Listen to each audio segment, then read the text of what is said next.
into a large Polynesian family. His parents, Kelepi and Ravena, were of Tongan and Samoan descent. They weren't golfers. They weren't country club members. But they believed in hard work, faith, and family. Tragically, his mother Ravena passed away in a car accident in 2011.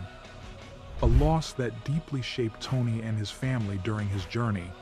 When Tony was young, golf wasn't even on the radar.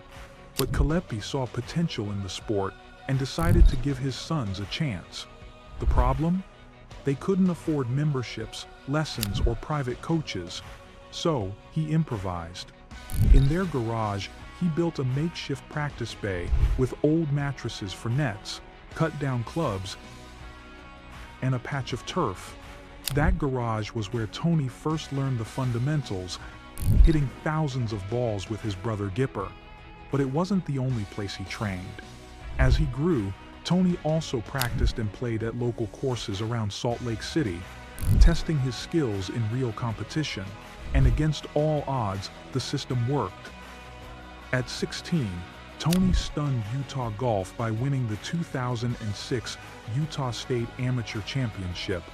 For most kids, a win like that would have been a ticket to elite junior tournaments and a college golf scholarship. But for Tony, the scouts weren't calling. He wasn't playing the AJGA circuit, he didn't have the exposure, and frankly, the system didn't know how to evaluate a kid from Rose Park, Utah, with Polynesian roots and a homemade swing. He had the talent. What he didn't have was pedigree. By 2007, Tony made a decision that shocked almost everyone. At just 17 years old, he turned professional. Most golfers spend years developing through college programs, Oklahoma State, Stanford, Georgia Tech. That's the path scouts understand. Tony bypassed it entirely, and instantly, he was on the outside looking in. No college resume meant no NCAA showcase, no sponsors exemptions, no media attention, just the grind of mini tours. He and his brother Gipper spent years grinding on mini tours and smaller circuits, often entering events with limited resources and little recognition. Money was tight, opportunities were scarce, and every start felt like a gamble. Tony even turned to reality TV as a lifeline. In 2009, he entered the Big Break Disney Golf on the Golf Channel. It was a gamble, but exposure was exposure. He played brilliantly, reaching the final before losing in a playoff. The performance earned him fans, prizes arty, but not status.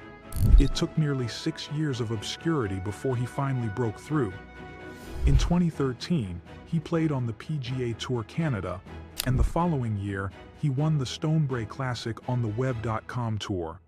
That victory boosted his standing on the Web.com Tour money list, and, combined with his overall performance, helped him secure a PGA Tour card for the 2014-15 season. After almost a decade of being invisible, Tony Finau had finally made it to golf's biggest stage. Finau wasted no time proving he belonged. In 2016, just his second year on tour, he won the Puerto Rico Open, defeating Steve Marino in a playoff for his first PGA Tour victory. It was a breakthrough moment, but it came with a catch. The Puerto Rico Open is scheduled opposite a World Golf Championship event. In 2016, it coincided with the WGC Dell Match Play.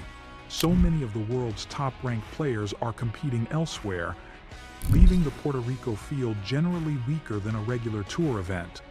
So instead of being celebrated as the next big thing, Finau was labeled talented, but unproven. Over the next several seasons, he became golf's ultimate nearly man. Between his 2016 win and his 2021 breakthrough, he stacked up more than 30 top 10 finishes without another victory. Week after week, he was near the top of leaderboards, but the final step eluded him. Golf analysts turned on him. Pundits questioned his mentality. Can he close? became the cliché attached to his name. But the stats told a different story. At times, he ranked among the best on tour in strokes gained off the tee, and his tee-to-green game was elite. The wins weren't there, but the game was. And then, there was the incident at Augusta. In 2018, Finau was invited to play in the Masters Par 3 contest. On the 7th hole, he made a hole-in-one. Excited, he jogged down the fairway to celebrate, and suddenly rolled his ankle. On live television, viewers watched in horror as his foot bent at an unnatural angle. Everyone assumed his tournament was over, but Tony isn't built like everyone else. He walked off, popped the ankle back in place, and showed up Thursday morning ready to go. 4 days later, he finished in the top 10. It was the kind of toughness that made fans endear him. Yet, incredibly, the narrative didn't change. To the media, he was still the guy who couldn't close. The reality is, Finau was proving himself on the biggest stages. In 2019, he played in the final group of the Masters alongside Tiger Woods, finishing T5 as Woods claimed his 15th major. Later that year, at the Open Championship at Royal Portrush, Finau finished solo third, proving he could contend in any condition. But golf is a sport obsessed with trophies. Near misses don't earn headlines. Without wins, Finau remained underrated. For fans who paid attention, it was maddening. But for Tony, it was motivation. The breakthrough came in August 2021 at the Northern Trust, the opening leg of the FedEx Cup playoffs. Finau dueled with Jon Rahm, the world number one at the time, before defeating Cam Smith in a playoff. After years of heartbreak, Tony claimed his first big field win in 5 years. Finally, the label was gone, and once the floodgates opened, the wins came quickly. In July 2022, he won the 3M Open, and 1 week later, he captured the Rocket Mortgage Classic. In November, he added the Houston Open for good measure. 3 wins in 4 months. The can't close narrative was dead. Then, in 2023, he faced Jon Rahm again, this time at the Mexico Open. Rahm was the hottest golfer on the planet, fresh off a Masters victory, but Finau didn't flinch. From start to finish, he never let go of the lead, closing it out with confidence on Sunday. The overlooked kid from Rose Park had become a closer. Was Tony Finau really the best player in the world? For a stretch in 2022 and 2023, you can make the case. He reached as high as number 9 in the official world golf ranking, and his strokes gained profile was among the very best globally. And he wasn't just winning smaller events anymore, he was proving it in majors. At the 2024 U.S.